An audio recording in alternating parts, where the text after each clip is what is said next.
Je m'appelle Callum, j'ai 35 ans maintenant, et j'ai rencontré l'année en 2014, à 24 ans. J'avais déjà mes marques en conduisant des camions de matières dangereuses, je gagnais bien ma vie et j'avais même acheté ma propre maison à 22 ans. L'année était unique. 32 ans, sexy, sûre d'elle, et elle me faisait sentir comme le mec le plus intéressant de la pièce. Notre relation a évolué beaucoup trop vite. Au bout de 6 mois, elle emménageait déjà chez moi. Dominique, mon pote de 33 ans, nous a aidés à emménager ses affaires. Dominique et moi, on se connaît depuis longtemps. On a grandi ensemble, on a travaillé dans le bâtiment un été, et on est restés proches depuis. Il était toujours chez moi à réparer des trucs, à regarder des matchs, juste à traîner. Il s'est marié après 2 ans de relation avec sa copine. Une petite cérémonie a eu lieu dans la maison de ses parents au bord du lac. Dominique était mon témoin et je jure que son discours me donne envie de frapper un mur maintenant. Toutes ces conneries sur la loyauté et la fraternité. Après le mariage, l'année a insisté pour avoir un enfant. Je voulais d'abord faire plus d'économies, mais elle insistait, disant que son horloge biologique tournait.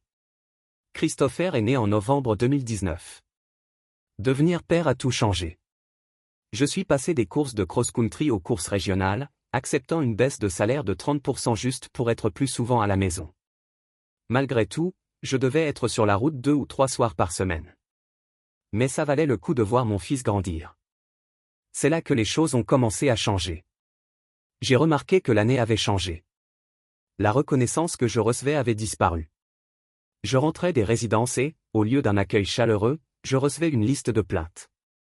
La porte du garage était toujours cassée. Christopher était difficile toute la journée. Sa mère a dit quelque chose d'agaçant. Aucune reconnaissance pour les sacrifices que je faisais. Un jour, pour le premier anniversaire de Christopher, l'année m'a crié dessus parce que j'avais acheté le mauvais vin pour sa mère. Mon frère Xavier, qui a 38 ans, m'a pris à part plus tard. Mec, depuis quand te traite-t-elle comme son employé plutôt que comme son mari, a-t-il demandé. J'ai haussé les épaules. Elle est juste stressée avec le bébé, c'est tout. Xavier haussa un sourcil. Si tu le dis, souviens-toi que c'est toi qui maintiens ce navire à flot, et c'est chez toi qu'elle vit. Dominique est resté très impliqué pendant ces années. Je pensais avoir un mariage solide et le meilleur ami qu'un homme puisse rêver. Quelle blague! Tout a complètement implosé le jour où je suis rentré d'un terrible voyage de 4 jours. Le voyage a été un cauchemar. Problème mécanique, retard au contrôle technique et un énorme carambolage sur l'autoroute qui a tout chamboulé. Je devais être de retour mercredi à temps pour la présentation de Christopher sur les dinosaures à l'école maternelle, mais je n'y suis arrivé que jeudi soir. J'étais épuisé. Tout ce que je voulais, c'était une douche et un peu de calme. Au lieu de ça, je me suis retrouvé face à l'ouragan l'année. Avant même que je puisse poser mon sac, elle était déjà sur moi. Christopher te cherchait hier pendant sa présentation. Elle a dit sèchement. Elle n'arrêtait pas de demander où était papa. Je t'ai dit que le camion était en panne. J'ai essayé de garder mon sang-froid. Je t'ai appelé 2 fois à ce sujet. Elle a levé les yeux au ciel et a commencé à tapoter son téléphone. Tu connais Lenny, de mon cours de yoga? Son travail dans le secteur informatique lui permet de travailler de chez lui 3 jours par semaine. Il ne rate jamais les événements de ses enfants. Je n'ai pas hésité. Ouais. Est-ce que le travail de Lenny paie cette maison? Ton Range Rover est l'école maternelle privée de Christopher. Elle est restée bouche bée un instant, puis elle a rétorqué. Peut-être que si tu trouvais un vrai travail au lieu de conduire des camions comme un décrocheur du lycée, tu pourrais être plus souvent à la maison et gagner un salaire décent. Ça m'a touché. J'ai emprunté les chemins les plus risqués et les mieux payés pendant des années, économisant prudemment, investissant pour notre avenir, pendant qu'elle travaillait à temps partiel et dépensait comme si on avait des fonds illimités. J'ai redressé les épaules, essayant de garder le contrôle. Soyons clairs. Je suis à bout de patience. Cette maison est à moi. Je l'ai achetée avant de te rencontrer. Je paie tout pendant que tu dilapides l'argent comme si de rien n'était. Tes amis avec leurs vacances de luxe. La plupart d'entre eux sont endettés jusqu'au cou ou vivent au crochet de papa. On s'enrichit pendant qu'ils accumulent des dettes de cartes de crédit. Elle a rétorqué, les yeux flamboyants. C'était quand la dernière fois qu'on est allé quelque part? On a fait quelque chose d'amusant? Tu ne penses qu'à ton travail. Quelqu'un doit penser à notre avenir, ai-je dit d'une voix basse mais ferme. L'avenir de Christopher, a-t-elle rétorqué, la voix pleine de sarcasme. Peut-être mérite-t-il un père vraiment présent. J'ai senti ma mâchoire se serrer. Si je suis un père si décevant, pourquoi as-tu un enfant avec moi? Son visage s'est déformé par la colère. Je t'ai épousé uniquement parce que je pensais qu'il était le tien. Le silence est revenu dans la pièce. Même Christopher, qui jouait avec ses dinosaures dans le salon, a levé les yeux. Qu'est-ce que tu viens de dire? Ma voix était dangereusement basse. Les yeux de l'année se sont écarquillés, et j'ai vu le moment où elle a réalisé ce qu'elle avait avoué. Je ne voulais pas dire ça. Elle a immédiatement reculé. Je suis juste frustré de dire des bêtises. Allez, ma belle.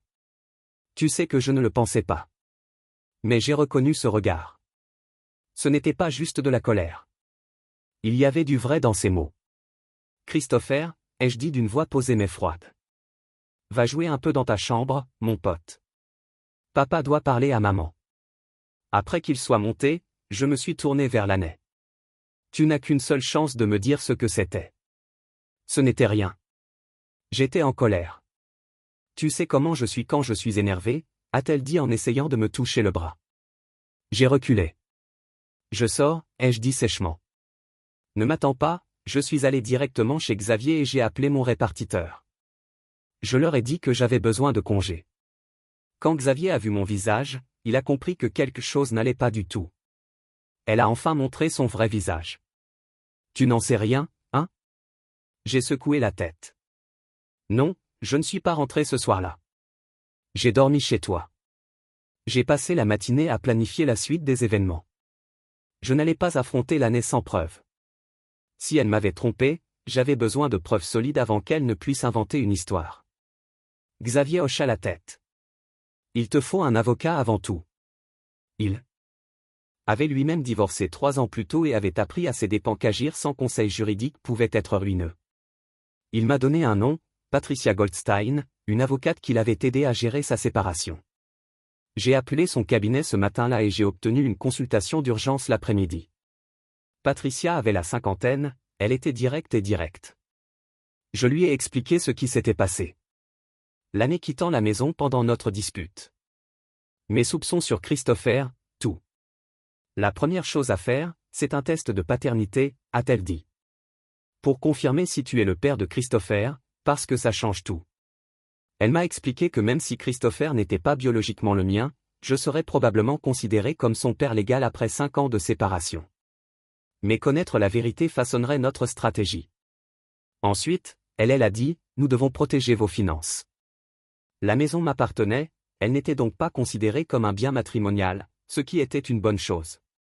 Mais elle a dit que nous aurions besoin de documents prouvant que je l'avais acheté avant le mariage et que je l'avais entretenu principalement avec mes propres fonds. Elle m'a également conseillé de vérifier minutieusement tous mes comptes financiers. J'ai déjà constaté ce phénomène. Patricia a déclaré, lorsqu'une personne a une liaison, elle commence souvent à détourner des fonds pour préparer sa sortie. Forte de conseils juridiques professionnels, je savais que je devais agir prudemment. J'ai commencé ma propre enquête. J'ai d'abord vérifié nos relevés téléphoniques. L'année et moi partagions un forfait familial, j'avais donc accès à tous les appels et SMS sur les 2 lignes. Un numéro revenait sans cesse, surtout lorsque j'étais en déplacement. Des centaines de SMS, des appels tard le soir. Je l'ai immédiatement reconnu. Dominique, le schéma était clair comme de l'eau de roche. La communication s'intensifiait toujours lorsque je partais en résidence universitaire, puis s'atténuait lorsque je rentrais chez moi. Cela durait depuis des années. Ensuite, j'ai commandé un test de paternité auprès d'une entreprise réputée recommandée par Patricia. J'ai fait envoyer le kit de test chez Xavier pour que l'année ne l'intercepte pas. En attendant le kit, j'ai continué à rassembler des preuves. J'ai vérifié notre iPad commun, où l'année oubliait parfois de se déconnecter de ses comptes. Effectivement, sa messagerie était toujours connectée. J'ai retrouvé des messages entre elle et Dominique remontant à plusieurs années. La plupart étaient assez informels. En surface, mais lire entre les lignes était facile. Des trucs comme « J'ai hâte de te voir demain. Il sera absent jusqu'à dimanche. Hier soir, c'était exactement ce dont j'avais besoin. Tu me manques déjà. Mais ce qui m'a vraiment frappé, ce sont les messages récents de cette semaine. Tu me manques. J'ai hâte de te retrouver demain. Quand part-il pour sa prochaine résidence? J'ai besoin de plus que quelques heures avec toi. On devrait peut-être juste lui dire. Arracher le pansement. Tu sais, je prends soin de toi et de Christopher. Ce n'était pas juste une histoire d'amour passé qu'ils avaient rompu. Tout cela se passait sous mon nez avec ma femme, pendant que je me démenais pour subvenir à leurs besoins. J'ai pris des captures d'écran de tout et les ai enregistrées sur un compte cloud sécurisé. J'ai aussi commencé à tenir un journal détaillé de mon temps parental avec Christopher, notant toutes les activités que nous faisions ensemble, les événements scolaires auxquels j'assistais, les rendez-vous médicaux auxquels je l'emmenais. Le test de paternité est arrivé 3 jours plus tard. Mon échantillon a été facile, mais obtenir la coopération de Christopher a été une autre histoire. J'ai dit à l'année que je l'emmenais pêcher samedi matin. Au lieu de ça, nous sommes allés déjeuner chez des nièces et j'ai fait un prélèvement sur sa joue dans la salle de bain. Il a cru que c'était un jeu. J'ai envoyé l'échantillon par courrier prioritaire. Et je me suis forcé à attendre. 5 jours plus tard, j'ai reçu le courriel avec les résultats. J'étais dans la cuisine de Xavier, mon frère à mes côtés pour me soutenir moralement. Je l'ai ouvert, le cœur battant. Probabilité de paternité, 99,99%. Christopher est de moi. Un soulagement m'a tellement envahi que mes genoux ont failli se dégonfler. Dieu merci, a dit Xavier en lisant par-dessus mon épaule. Une complication de moins. Suivant les conseils de Patricia, je me suis plongé dans nos finances. Ce que j'ai découvert m'a fait bouillir de rage. Il y avait des retraits réguliers de 2 cents à $500 de notre compte joint, toujours lorsque j'étais en déplacement. Au cours de l'année écoulée, cela a totalisé près de $28 000. De l'argent que j'avais travaillé d'arrache-pied pendant 60 heures par semaine à transporter des matières dangereuses dans mon Freightliner M2 d'un état à l'autre. J'ai aussi consulté nos rapports de solvabilité. J'ai découvert une carte de crédit à son nom dont j'ignorais tout. Ouverte il y a 8 mois, elle affichait déjà un solde de $16 000. D'après le relevé que j'ai reçu. J'ai réussi à télécharger. Elle l'utilisait pour des chambres d'hôtel, des restaurants chics et des virées shopping. Pendant ce temps, je traversais le pays en voiture, pensant que nous économisions pour les études de Christopher. J'ai rappelé Patricia et lui ai raconté ce que j'avais trouvé. Suivant ses conseils, j'ai ouvert un nouveau compte dans une autre banque à mon nom uniquement, j'ai commencé à y transférer mes salaires, laissant juste assez d'argent sur le compte joint pour couvrir les dépenses légitimes du ménage. J'ai également placé la majeure partie de mes économies sur un compte sécurisé que Patricia m'a aidé à ouvrir. Un compte auquel l'année n'avait pas accès. Je n'ai pas vidé nos comptes joints, mais j'ai protégé ce que je pouvais légalement protéger. J'ai rassemblé des documents prouvant que la maison avait été achetée 2 ans avant notre mariage, tous les remboursements hypothécaires provenant de mon compte de revenus séparés. Grâce aux protections financières en place, à la paternité confirmée et aux preuves accablantes de la liaison, j'étais prêt à entamer la procédure de divorce. Patricia a rédigé les papiers pendant que je continuais à préparer le terrain, à rassembler des preuves, à consigner chaque instant passé avec Christopher. Tout ce qui prouvait que j'étais un père impliqué et présent. Une fois les papiers du divorce prêts et les finances sécurisées, j'ai pris les choses en main. J'ai décidé de les affronter séparément. Dominique d'abord. Je l'ai appelé jeudi soir, d'un ton décontracté, je lui ai dit que je pensais acheter un bateau d'occasion et je lui ai demandé s'il pouvait me retrouver à la marina samedi matin pour jeter un œil. Il a accepté sans hésiter. Le samedi est arrivé. J'étais déjà là quand il s'est arrêté dans son Silverado. Il est descendu en regardant autour de lui. « Où est le bateau ?» a-t-il demandé en plissant les yeux vers les quais. « Il n'y a pas de bateau », ai-je dit sèchement. « Assieds-toi. Il faut qu'on parle. » Son visage pâlit aussitôt. Pourtant, il s'assit sur le banc à côté de moi, les yeux vacillants, empreints d'un mélange de culpabilité et d'effroi. J'ai sorti mon téléphone et ouvert le dossier de capture d'écran.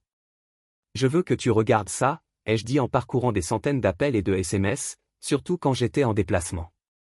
Ça remonte à des années. Des appels tard le soir, des messages le lendemain de mon départ. Tu me prends pour un idiot. Ce n'est pas ce que tu en as l'air, marmonna-t-il. Je l'ai coupé net. Depuis combien de temps baisses-tu ma femme, Dominique ? Il ouvrit la bouche comme s'il allait parler, mais rien ne sortit. On aurait dit un homme à qui on venait d'annoncer qu'il n'avait plus que quelques minutes à vivre. J'ai les relevés téléphoniques, ai-je continué d'une voix étrangement calme. Des centaines d'appels et de SMS, de mails, de messages Facebook d'hier seulement.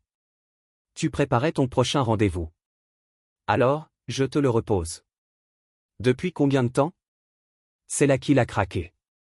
Il n'arrivait plus à me regarder dans les yeux. Ça a commencé quelques mois après votre rencontre. Il a avoué. Par intermittence au début, puis plus régulièrement.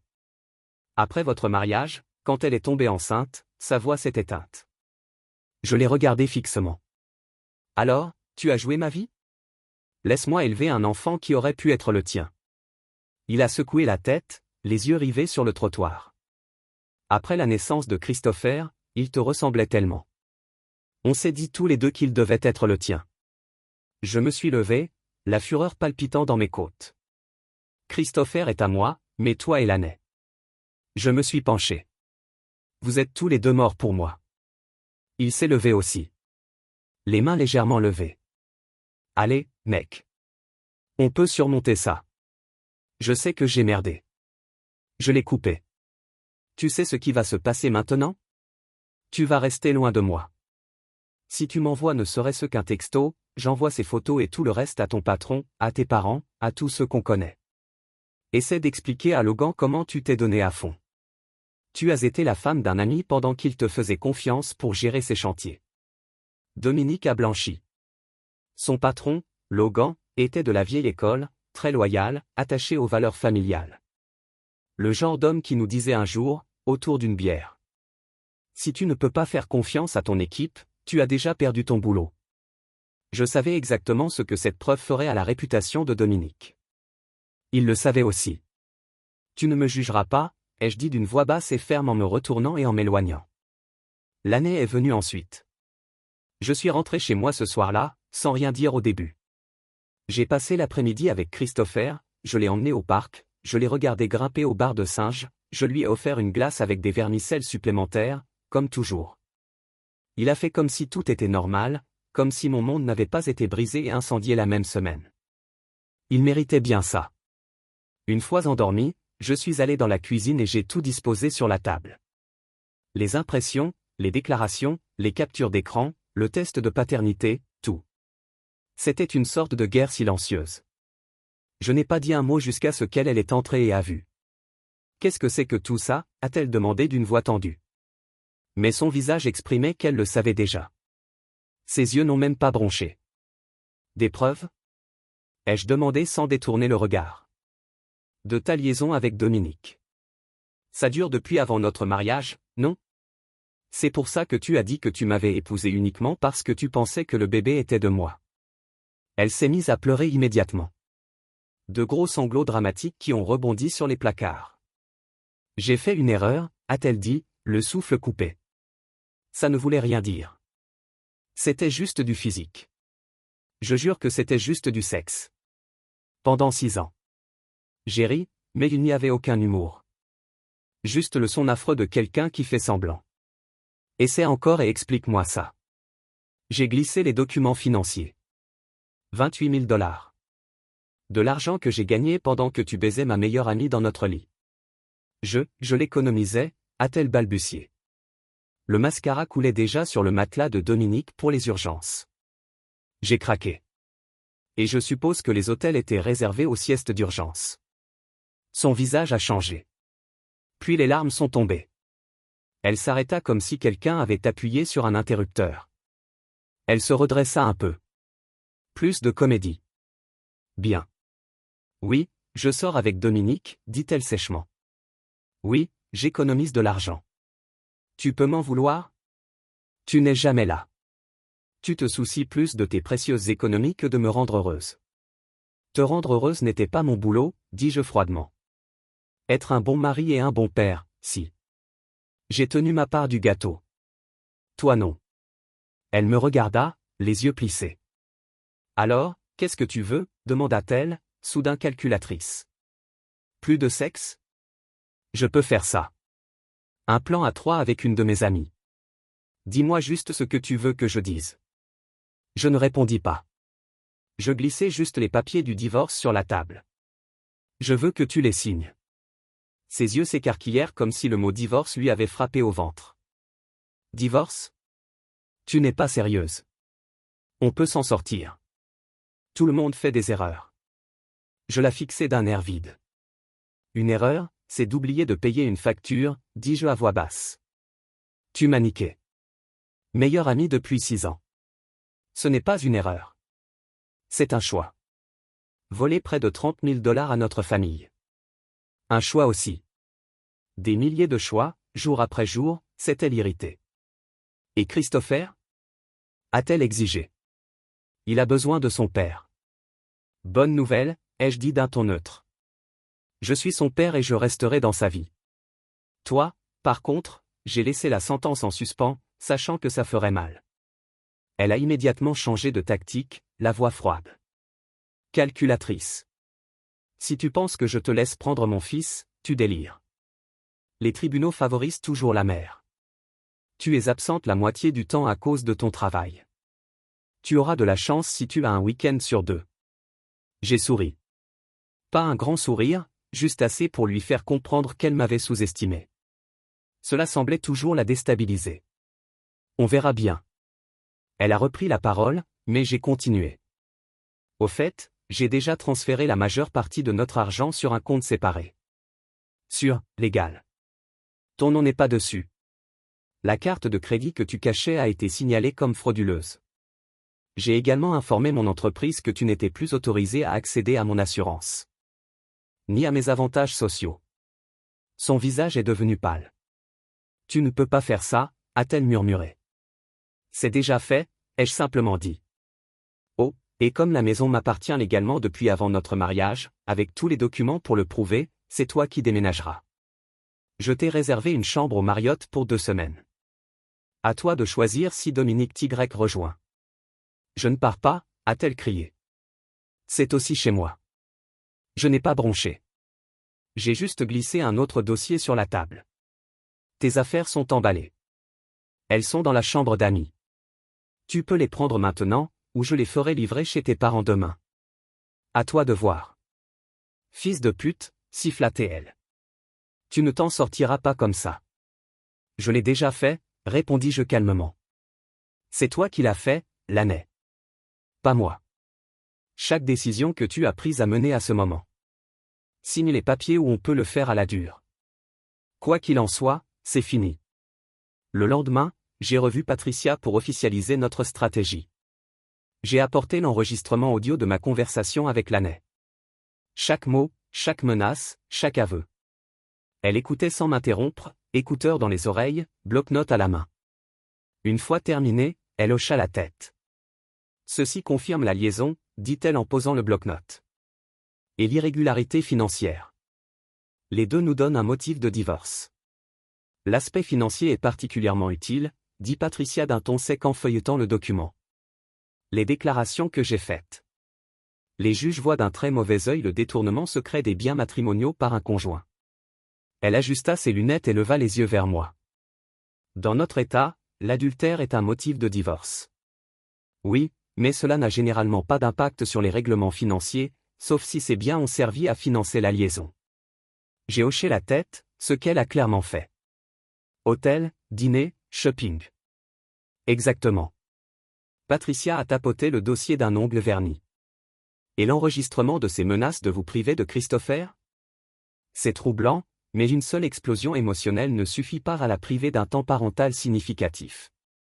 Les tribunaux voudront observer une tendance générale. Hostilité, instabilité, interférence avec la relation de l'enfant avec l'autre parent. Elle s'est reculée. À partir de maintenant, documentez tout. Chaque interaction avec Laney, chaque minute passée avec Christopher, chaque centime que vous contribuez au ménage, organisez-le, horodatez si possible. J'ai pris ces paroles au sérieux. Je n'ai pas fait les choses à moitié. J'ai conservé tous les reçus, pris des photos des dépôts à l'école et même écrit un petit mot. Après chaque appel ou réponse de Laney. Juste les faits. Je traitais ça comme un deuxième emploi. Et je ne communiquais avec elle que pour Christopher. Rien d'autre, pas de défoulement, pas de dispute, juste à quelle heure est le rendez-vous? Quelle est la charge de travail? A-t-il encore son inhalateur? Pendant ce temps, l'année avait fait le va-et-vient entre le Marriott et la maison de ses parents après les 2 semaines. Elle refusait de signer les papiers du divorce, prétextant avoir besoin de temps pour réfléchir. Elle temporise. Je l'ai dit à Patricia lors de notre suivi, en faisant traîner les choses. Elle espère reprendre le contrôle. Patricia a dit, c'est courant. Peu importe. On va quand même déposer la plainte. Elle l'a fait? La procédure de découverte financière a été pire que ce à quoi je m'attendais. Au cours des 2 dernières années, l'année a détourné près de 52 000 $. Compte joint, fonds de retraite, carte dont je n'avais même pas connaissance. Elle avait créé un compte séparé, complètement à mon insu, alimenté par des retraits d'argent et l'argent que Dominique y avait injecté. Ce n'était pas seulement une trahison. C'était prémédité. On peut s'en servir, dit Patricia fermement. Ce n'est pas seulement de l'adultère. C'est une faute financière. Nous avons déposé une demande d'injonction de payer d'urgence pour geler ce qui restait. Le juge a jeté un coup d'œil au document et l'a accordé sur le champ. L'année n'avait plus accès à aucun de nos biens matrimoniaux. Dominique a essayé d'appeler plusieurs fois après ça. Je l'ai bloqué. Il s'est même pointé à la maison une fois, assez audacieux pour monter les marches comme s'il y avait encore sa place. J'ai ouvert la porte juste assez pour sortir et je l'ai refermée derrière moi. J'ai refermé la porte derrière moi. J'ai murmuré. Il avait l'air nerveux. Bravo. Je n'ai rien à te dire. Je m'interpose, je sors de chez moi avant d'appeler la police et je dis à l'année que son offre de règlement passe par mon avocat, et non par son petit ami. Sa bouche s'ouvrit, puis se referma, et il partit. 2 semaines plus tard, l'année traînant toujours les pieds et refusant de signer, j'ai déposé les papiers moi-même. Motif, différends irréconciliables, adultère et malversation financière. J'ai demandé la garde exclusive de Christopher avec des visites surveillées pour l'année jusqu'à ce qu'elle prouve sa stabilité. Patricia m'avait mis en garde à ce sujet. Les tribunaux partent généralement d'une présomption de garde partagée, a-t-elle dit. À moins qu'il n'y ait une preuve évidente que l'un des parents est inapte. Je me souviens de son regard, perçant et scrutateur, tandis qu'elle glissait le projet de garde sur le bureau. Mais avec tout ce que vous avez fourni, la malversation financière, la tromperie de longue date, l'intention documentée de partir avec des biens matrimoniaux substantiels. Elle a tapoté le papier une fois pour insister. Nous avons un dossier plus solide que la plupart. L'année a été signifiée chez ses parents vers midi. Ce soir-là, j'ai entendu frapper doucement, presque hésitante. Quand j'ai ouvert la porte, elle était là, le maquillage taché, les yeux rouges et gonflés. Tu ne peux pas me faire ça, a-t-elle sangloté avant même que je dise un mot. Tu ne peux pas me prendre mon fils. Tu ne peux pas me laisser sans rien après 6 ans. J'ai vérifié que l'application d'enregistrement de mon téléphone était bien dans ma poche. Oh, allez, tu t'es bien amusé, tu as couché avec d'autres hommes, tu as dépensé mon argent, et maintenant je ne fais que toucher mes cotisations, ai-je dit d'un ton neutre. Qu'est-ce que tu pensais qu'il arriverait si tu te faisais prendre? Demander la sainteté? Obtenir un prix Nobel pour tes recherches sur le 304. Son visage s'est déformé. J'ai besoin d'argent. Mes parents me font payer un loyer. Je n'ai aucun revenu. Mes cartes de crédit sont au maximum. Tu as un travail, lui ai-je rappelé. Et tu avais 50 000 $. On dirait que ça a disparu. Pas mon problème. Tu es cruel, a-t-elle rétorqué. Ce n'est pas l'homme que j'ai épousé. La femme que j'ai épousée n'existait pas, ai-je dit d'une voix rauque. Elle était plate. Elle n'était qu'une façade qu'on portait jusqu'à ce qu'on se fasse prendre. Elle s'est avancée comme si elle allait essayer de forcer l'entrée. J'ai maintenu la porte d'une main et gardé l'autre sur la poignée, et j'ai parlé à mon avocat de l'offre de règlement. Je lui ai dit, c'est plus que juste, vu ce que tu as fait. J'ai refermé la porte sur ses larmes. Puis j'ai appelé Patricia, je lui ai raconté exactement ce qui s'était passé et j'ai envoyé le fichier audio.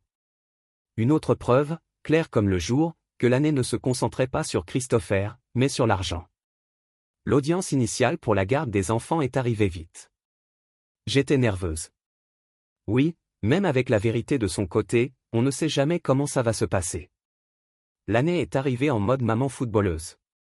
Jupe kaki, chemisier bleu pâle, maquillage naturel, cheveux en queue de cheval souple. Je l'avoue, elle avait l'air du rôle. Le rôle de la mère stable et attentionnée que tout juge rêve de voir. Son avocat s'est penché sur l'image, prétendant que j'étais un père absent, trop absorbé par mon travail de routier pour être présent. Ils avaient même un calendrier avec un code couleur indiquant chaque le jour où j'avais été sur la route l'année précédente. 40% de l'année, prétendait-il, était parti. Mais mon avocate était prête. Cool. Méthodique. Elle les a laissés finir, puis a ressorti nos propres dossiers. Les carnets scolaires prouvant que c'était moi qui assistais habituellement aux réunions parents-professeurs. Les dossiers médicaux montrant que j'accompagnais Christopher à la plupart de ses rendez-vous quand j'étais à la maison. Puis elle a ressorti les textos. L'année se plaignant de la difficulté d'être parent, me demandant quand je reviendrais pour la débarrasser de ce maudit enfant. On avait aussi des photos de moi et Christopher en train de pêcher. La cabane dans les arbres que je lui avais construite l'été dernier. Chaque poutre était à moi. Chaque vis vissée avec ma DeWalt et ma Milwaukee. Les matchs de teubal, les fêtes d'anniversaire, les petits déjeuners père-fils chez des nièces. Puis est arrivée la lettre de mon employeur m'annonçant que j'avais volontairement opté pour des lignes régionales moins bien payées après la naissance de Christopher afin de pouvoir être plus souvent à la maison. L'argent en a pris un coup, mais je l'ai fait pour lui. Mais le coup de grâce, l'épreuve financière. Patricia a tout exposé comme une chirurgienne. Précis, clinique, impossible. À ignorer. Relevé bancaire, relevé de retrait, facture de carte de crédit, tout cela réuni dans un ensemble clair et accablant. Elle a expliqué au tribunal comment l'année avait détourné l'argent de nos comptes pendant des mois, des années, discrètement, méthodiquement, pendant que je transportais des marchandises dangereuses, pensant construire un avenir pour ma famille. Le visage du juge s'est assombri en feuilletant les documents. Ses sourcils se sont froncés. Il n'a pas dit grand-chose, mais il n'était pas obligé. Je le voyais écrit sur lui. Ça ne se passerait pas comme elle l'avait prévu. Le jugement a été rapide. La garde provisoire m'a été accordée. L'année a obtenu des visites surveillées 3 jours par semaine. Le juge a également nommé un tuteur ad litem pour évaluer quel type d'arrangement serait le mieux adapté à Christopher à long terme et il nous a tous deux ordonné de suivre des cours d'éducation parentale. En quittant la salle d'audience, j'ai regardé et j'ai aperçu le visage de Lani. Elle était stupéfaite. Cet air écarquillé et sous le choc de quelqu'un qui vient de découvrir le livre d'histoire qu'il avait écrit dans sa tête n'avait rien à voir avec ça. Fin. Elle était entrée là-bas en pensant qu'être la mère de Christopher l'emporterait quoi qu'il arrive. Mais la réalité en a décidé autrement. Plus tard dans la soirée, mon téléphone a sonné. Ses parents. D'abord son père. Une voix bourrue, serrée par la colère. Tu devrais vraiment réfléchir à ce que tu fais, fiston. Tu ne veux pas te faire un ennemi de cette famille. Tu regretteras de nous avoir pris. J'ai gardé mon calme. Sauf votre respect, monsieur, je regrette déjà d'avoir pris votre fille dans la mienne. Puis j'ai raccroché. J'étais encore en train de ranger la vaisselle quand le téléphone a sonné à nouveau. Grace, cette fois, si son mari était l'intimidateur, c'était elle la manipulatrice. Un venin d'un autre genre. Nous t'avons accueilli dans notre famille, a-t-elle dit comme si elle m'offrait la médaille d'honneur. Nous n'avons été que d'un grand soutien et c'est ainsi que tu nous remercies. Détruire la vie de notre fille pour une petite indiscrétion. J'ai ri. Pas par humour, mais par incrédulité. Une petite indiscrétion. J'ai dit que ça avait duré 6 ans. Elle a volé $50 000 à notre famille et m'a fait douter que mon fils soit bien le mien. Ce genre de petites choses. Ce sont des choses qui arrivent dans les mariages. Elle a dit ça comme si elle expliquait une contravention. Les hommes travaillent trop. Les femmes se sentent seules. Si tu étais plus à la maison, peut-être qu'elle n'aurait pas eu besoin d'attention ailleurs. Et voilà, le sentiment de culpabilité que j'attendais de la femme qui a élevé l'année en lui faisant croire qu'elle n'était jamais responsable de rien. Tout est toujours la faute de quelqu'un d'autre. Étais-tu l'une de ces femmes aussi? As-tu trompé ton mari? Si oui, je le saurais. D'où mon ex-femme tient-elle ses traits de caractère? D'ailleurs, permettez-moi d'être parfaitement clair sur un point. Grace, ai-je dit d'un ton neutre. Ta fille est une fille, et ses choix et ses actions lui appartiennent. Et les actions ont des conséquences. Bonnes et mauvaises. Les mauvaises actions, les mauvaises conséquences. Maintenant, elle les affronte enfin, comme on aurait dû lui apprendre à le faire enfant. Elle a haleté. Comment oses-tu remettre en question notre éducation? C'est drôle. Tu remets en question la mienne depuis la naissance de Christopher. J'ai rétorqué à l'année, lui disant que j'étais trop stricte, trop indulgente, trop peu importe ce qui ne correspondait pas à vos idées dépassées.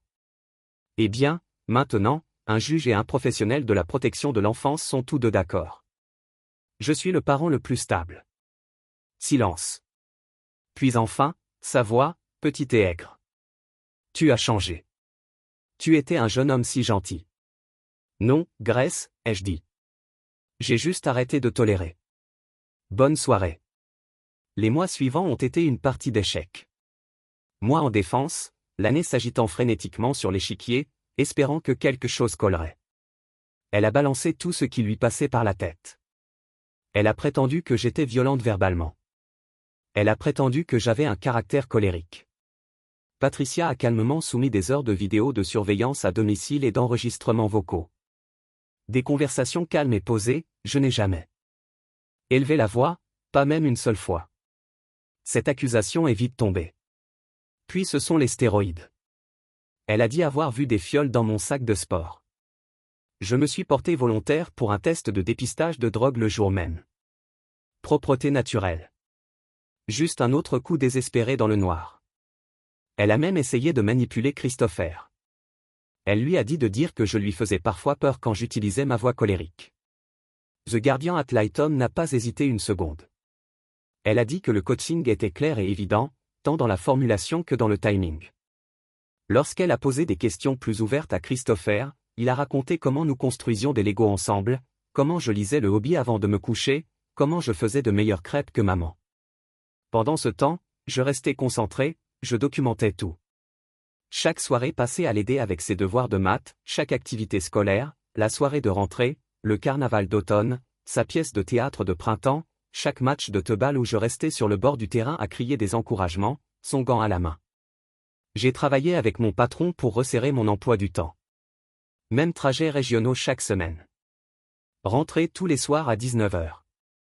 Ça m'a coûté quelques clients et des heures supplémentaires, mais je m'en fichais. La stabilité comptait plus. Malgré tout, je n'ai jamais dit du mal de l'année devant Christopher. Je n'ai jamais laissé mes sentiments envahir son espace. S'il oubliait une veste chez elle, je la remplaçais. S'il mentionnait quelque chose qu'il aimait chez elle, je l'encourageais. Il n'avait pas besoin de 2 maisons pleines de tension. Il avait juste besoin d'amour. Ce soir-là, alors que je le bordais, il leva les yeux vers moi d'une voix rauque. « Papa, pourquoi vous disputez-vous avec maman ?» Je marquai une pause, m'assis au bord de son lit et lui lissai les cheveux. « Parfois, les adultes ont de gros désaccords qu'ils n'arrivent pas à résoudre, dis-je doucement. Mais maman et papa t'aiment beaucoup. Ça ne changera jamais. » Son petit front se fronça comme s'il essayait de faire rentrer cette pièce du puzzle quelque part. Ça me brisait le cœur de voir la confusion dans ses yeux, mais je savais. Je savais que je faisais ce qui était bien pour lui à long terme. 8 mois après ma demande de garde, nous avons eu l'audience finale de garde. La tutrice at Lighton a remis son rapport complet au tribunal. Je ne savais pas à quoi m'attendre. Une décision miracle peut-être, ou un partage des responsabilités qui nous laisserait tous les deux déçus. Ce que j'ai obtenu n'était pas un raz-de-marée, mais c'était solide. C'était juste. Mieux que ce que la plupart des pères obtiennent. La garde physique principale pendant la semaine scolaire me reviendrait. L'année aurait un week-end alterné du vendredi soir au dimanche soir. Un dîner en semaine. Nous partagerions la garde légale. Le raisonnement de la tutrice at Lighton était rigoureux, équilibré et professionnel. Elle a souligné que l'année et moi aimions clairement Christopher et apportions des qualités parentales positives, mais elle a détaillé point par point les raisons pour lesquelles sa recommandation penchait en ma faveur. Ma constance, je suivais les routines de Christopher, je suivais les décisions de justice, sans chichi. L'irresponsabilité financière de l'année était bien documentée et persistante. Ce n'était pas seulement une question d'argent. La tutrice at Lighton a écrit que cela reflétait un manque de jugement. Sa relation avec Dominique s'est poursuivie pendant la procédure de divorce. Ça a été un choc. Apparemment, la tutrice at Lighton avait également parlé à Dominique, confirmant ce que nous soupçonnions déjà. La liaison n'a jamais pris fin. Ensuite, il y avait la stabilité du logement et du travail. J'avais vécu dans la même maison, la nôtre, tout le temps. Mon emploi était stable, mon emploi du temps fixe. L'année avait déménagé 2 fois depuis mon dépôt de dossier. Pas de revenus stables, pas de foyer stable, et enfin la continuité que je pouvais offrir. La maison que Christopher avait toujours connue. Sa chambre, son jardin, sa cabane dans les arbres. Lorsque le juge a lu la recommandation à voix haute, j'ai reflété le gardien ad litem mot pour mot, et j'ai expiré pour la première fois depuis des semaines. L'année ne pouvait plus garder son masque. C'est totalement injuste. Elle a éclaté, se levant comme si ses mots avaient percé son siège. Je suis sa mère. Le juge n'a même pas bronché. Son marteau est tombé dans un claquement sec. Madame Mitchell, maîtrisez-vous ou je vous accuse d'outrage. Elle s'est figée, la mâchoire crispée. Son avocat s'est levé précipitamment et lui a murmuré quelque chose à l'oreille, lui rappelant probablement à quel point elle était déjà en train de perdre. Elle s'est rassie, le visage pâle et figé, mais ses mains tremblaient lorsqu'elle les a croisées sur ses genoux. À partir de là, la partie financière de l'audience était presque procédurale. Compte tenu des preuves de la mauvaise conduite de l'année et des lois de notre État sur les biens matrimoniaux, c'était aussi simple que possible. La maison, légalement mienne, acquise avant le mariage, avec tous les documents à l'appui. Aucun doute là-dessus. Mes comptes de retraite, la partie que j'avais constituée avant notre mariage, étaient épuisés. La table. Le reste, la part accumulée pendant notre mariage, était partagée à parts égales. Mon compte d'investissement séparé, celui que j'avais ouvert à 25 ans avec l'ancien identifiant Fidelity et les centaines de dollars amassés chaque mois, était toujours à moi, avant le mariage, intouchable. Mais le plus important, celui qui a réellement rendu l'avocat de Lani incompétent, ce sont les 52 000 $. Le juge lui a ordonné de rembourser intégralement. Soit elle pouvait le payer en une seule fois, soit elle pouvait renoncer à sa part des biens matrimoniaux restants, meubles, appareils électroniques, épargne commune, etc., pour compenser la différence. Puis est venue la pension alimentaire. Comme j'avais la garde principale et que je gagnais plus, nous nous attendions à ce que les comptes s'équilibrent, voire penchent légèrement en sa faveur. Non. La formule montrait que l'année me devait une pension alimentaire. Pas beaucoup, mais suffisamment pour que son avocat s'y arrête et tire sur sa cravate. Je l'ai bien vu, là, ça l'a frappé. Pas les larmes, pas les éclats. C'était de l'émotion. C'était une conséquence. Pour une fois, ça a collé. Après le jugement, la vie n'a pas dégénéré comme dans un drame judiciaire. Pas de feu d'artifice, pas de dispute sur les pelouses. La véritable histoire, c'est le lent et pénible choc de l'année avec la réalité. Le premier choc est survenu 2 semaines après l'audience finale. Elle a perdu son emploi au cabinet dentaire. On disait qu'elle arrivait en retard à plusieurs reprises. Elle avait manqué des gardes, s'était moquée des patients, pas d'appel, pas de rendez-vous un lundi matin, et ils en avaient assez. Puis Dominique a abandonné. Il ne l'a pas ignoré. Il a juste déménagé. Il a demandé une mutation au bureau de son entreprise à Denver. Parti. Apparemment, le fantasme qu'ils avaient construit ensemble n'a pas survécu au contact avec le monde réel. Sans son emploi ni le salaire de Dominique, l'année a dilapidé ses économies en un temps record. Elle m'a appelé une fois au sujet de la pension alimentaire pour l'enfant, prétendant ne pas en avoir les moyens. Je lui ai conseillé de parler à son avocat. Ses parents, malgré tous leurs sermons sur la famille avant tout, ont commencé à se désintéresser. J'imagine qu'il est facile de prêcher la loyauté quand on pense que sa fille est la seule victime. C'est encore plus dur quand la vérité s'accumule sur le perron. 3 mois plus tard, ils l'ont aidé à emménager dans un minuscule studio. À peine assez grand pour un canapé, sans parler d'une chambre d'enfant. Mais ils lui ont clairement fait comprendre qu'elle était désormais seule. Plus de renflouement. Environ 4 mois après la finalisation du divorce, j'ai reçu un SMS un mardi soir. On peut parler de Christopher et de nous? Je l'ai regardé une seconde, puis j'ai verrouillé mon téléphone et je l'ai remis dans ma poche. L'accord de garde était clair comme de l'eau de roche. Toutes les communications devaient concerner exclusivement Christopher et uniquement via l'application de coparentalité imposée par le tribunal. Je n'allais pas la laisser m'entraîner dans un nouveau pétrin émotionnel sous prétexte de parler, mais les SMS ont continué à arriver au cours des semaines suivantes. Il me manque. J'ai changé. On était bien ensemble, non? Juste un café. 5 minutes. Je n'ai pas échangé. J'ai noté chaque message, je l'ai transmis à Patricia et je n'ai répondu que lorsqu'un message concernait spécifiquement l'emploi du temps ou les besoins médicaux de Christopher. Et même là, uniquement via puis, un mercredi soir, sans même son rendez-vous prévu avec Christopher, Lenny s'est pointée à ma porte. Je l'ai ouverte lentement, gardant la contre-porte fermée entre nous. Elle était là, maquillée comme si elle sortait d'un shooting photo pour un magazine, les cheveux bouclés, le maquillage impeccable, vêtue d'une robe bleu marine que j'ai immédiatement reconnue. Je la lui avais offerte pour notre 5e anniversaire, un dîner à Chicago, à l'époque où je croyais encore en nous. « Qu'est-ce que tu fais là ?» ai-je demandé, la main toujours sur le chambranle de la porte. Elle m'a adressé ce doux sourire qu'elle affichait quand elle voulait quelque chose. Je voulais juste parler de nous, de notre famille. Il n'y a pas de « nous », ai-je dit à voix basse. Et toute discussion concernant Christopher doit se faire via l'application de coparentalité ou en présence de nos avocats. S'il te plaît, calme, a-t-elle dit en s'avançant légèrement. 5 minutes. C'est tout ce que je demande. J'ai suivi une thérapie. Je peux te montrer les reçus. J'ai changé. Je te jure que j'ai changé. J'ai soupiré. Ce n'est pas ton rendez-vous prévu. Et se présenter ici sans prévenir. C'est une violation de l'accord de garde. La masse s'est fissurée. Ses yeux se sont plissés. Tu apprécies ça, n'est-ce pas? Me voir comme ça, souffrir, supplier. Non, ai-je dit doucement. Je ne prends aucun plaisir à tout cela. Mais je ne laisserai pas Christopher se laisser entraîner à nouveau dans ton chaos. Tu veux la paix. Respecte l'accord. Sinon, il y aura des conséquences. Elle m'a regardé fixement, respirant fort par le nez comme si elle essayait de se retenir.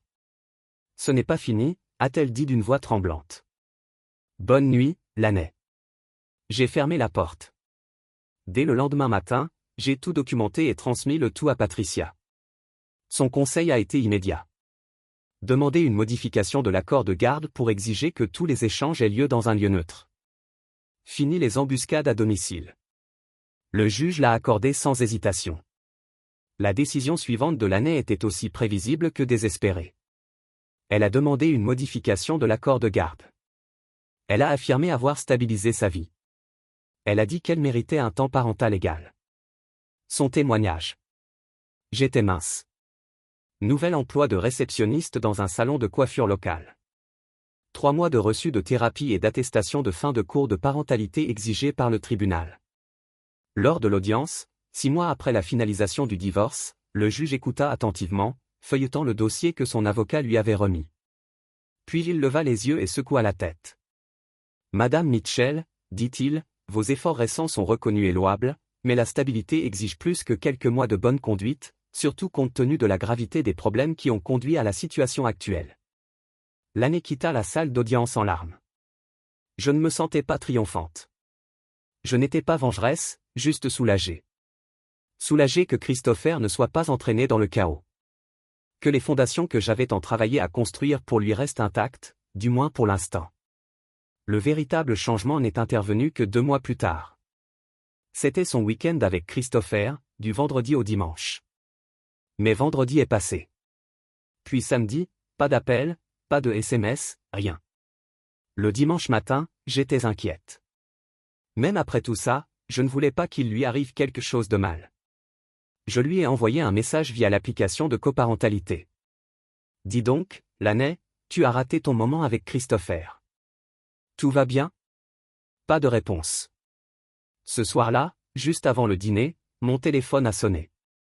Grace Callum, a-t-elle dit d'une voix tendue. Laney est à l'hôpital.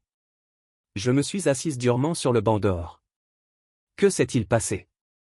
Elle a fait une dépression vendredi soir. Elle est là depuis. Je n'ai rien dit tout de suite. Elle a compris qu'elle avait besoin d'aide. Grace est devenue plus calme maintenant. Plus qu'une thérapie 1 fois par semaine. Les médecins pensent qu'un traitement en établissement est nécessaire. Ça m'a pris au ventre. L'ancienne Grace, celle qui s'inquiétait de mon travail, qui me donnait constamment l'impression de ne jamais être assez bien pour sa fille, m'en aurait voulu. Elle aurait blâmé le stress du divorce, l'issue de la garde, mes limites, mais pas cette fois. Elle semblait humble. Il pense que ça l'aiderait à rester en contact avec Christopher, a-t-elle dit. Serait-ce acceptable qu'elle lui écrive des lettres pendant son traitement? Tu pourrais les lire d'abord. Assure-toi qu'elles soient appropriées. J'ai marqué une pause, regardant les dessins de Christopher scotchés au mur de la cuisine à travers la fenêtre. Oui, j'ai dit enfin. C'est bon. Je vais les lire d'abord. Si elles te conviennent, je les transmettrai. Il y a eu un long silence. Puis Grace a dit, je suis désolé, Callum. J'ai cligné des yeux. Quoi? Pour tout? Pour t'avoir blâmé? C'était plus facile que d'affronter la vérité sur l'année, sur ce qu'elle a fait. Je sais maintenant que tu ne faisais que protéger ton fils. J'ai laissé tomber ça un instant. Christopher continue de poser des questions sur toi, sur vous deux. Tu peux venir lui rendre visite chez moi si on est bien d'accord sur les limites. Merci, a-t-elle dit, la voix tremblante. L'année est restée en traitement pendant 3 mois. Pendant ce temps, elle a envoyé à Christopher des lettres simples, des descriptions de sa journée, des demandes de renseignements sur l'école, des dessins d'animaux qu'elle croisait en promenade, et toujours, je t'aime. Une fois le programme terminé, je me suis préparé à ce que je croyais venir, une demande de modification des modalités de garde. Au lieu de cela, j'ai reçu un message de Patricia. L'année souhaitait un rendez-vous. En présence de nos 2 avocats, nous nous sommes retrouvés dans une salle de conférence du centre-ville, en terrain neutre. Elle semblait en meilleure santé, toujours pâle, mais plus sereine. Elle n'a pas pleuré. Elle n'a pas supplié. Elle s'est excusée. Je sais que les excuses ne règlent rien, a-t-elle dit, les yeux rivés sur les miens. Mais j'ai passé les 6 derniers mois à essayer de comprendre pourquoi j'ai fait ces choix, pourquoi j'ai blessé ceux que j'aime. Puis elle a glissé un dossier sur la table, un plan de remboursement de l'argent qu'elle avait pris. Ce n'était pas grand-chose, juste quelques centaines de dollars par mois, mais c'était déjà quelque chose, un début. Je ne demande pas de modification des modalités de garde, a-t-elle dit. Pas encore. Je dois prouver au tribunal, à toi, à Christopher, que je peux être constante et stable. C'était la première demande raisonnable que l'année Annie faisait depuis le début de ce cauchemar. Après en avoir discuté avec Patricia, nous avons convenu d'un plan de transition progressif, commençant par des visites de 4 heures sans surveillance, puis progressivement jusqu'à des week-ends complets sur une période de 3 mois. Le piège? L'année devait maintenir sa thérapie, son emploi et sa stabilité de logement. La vie d'aujourd'hui ne ressemble plus du tout à ce que j'imaginais quand j'ai épousé l'année. Je suis toujours propriétaire de la maison, avec de nouveaux planchers et un sous-sol aménagé, où Christopher et moi avons construit un train électrique épique. C'est devenu notre petit sanctuaire. J'ai opté pour un trajet local dédié pour le travail, moins rémunérateur que les longs trajets que je faisais auparavant, mais qui me ramène à la maison tous les soirs à 18 heures. Cette stabilité vaut largement son prix pour Christopher. Je vais aussi plus régulièrement à la salle de sport. Au début, j'avais juste besoin de quelque chose pour évacuer le stress, de la musculation et du cardio. Maintenant, je me lève presque tous les matins à 5 heures pour faire du développé couché et du soulevé de terre avant que Christopher ne se réveille. Cette routine physique m'aide à garder la tête froide. L'année a été étonnamment constante tout au long de l'année écoulée. Elle travaille toujours au salon, à son propre petit appartement et n'a pas manqué un seul week-end avec Christopher en 6 mois. Elle reconstruit petit à petit sa relation avec notre fils, une mère qui est vraiment présente. Dominique, quant à lui, envoie de temps en temps des cartes d'anniversaire et de Noël à Christopher depuis Denver. Je les laisse recevoir par Christopher. Non pas parce que j'apprécie Dominique ou que je veux qu'il soit là, mais parce que je ne veux pas que Christopher ait l'impression d'avoir été abandonné.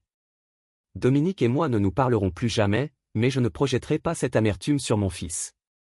Le mois dernier, j'ai reçu un SMS inattendu de l'année après avoir accueilli Christopher pour le week-end.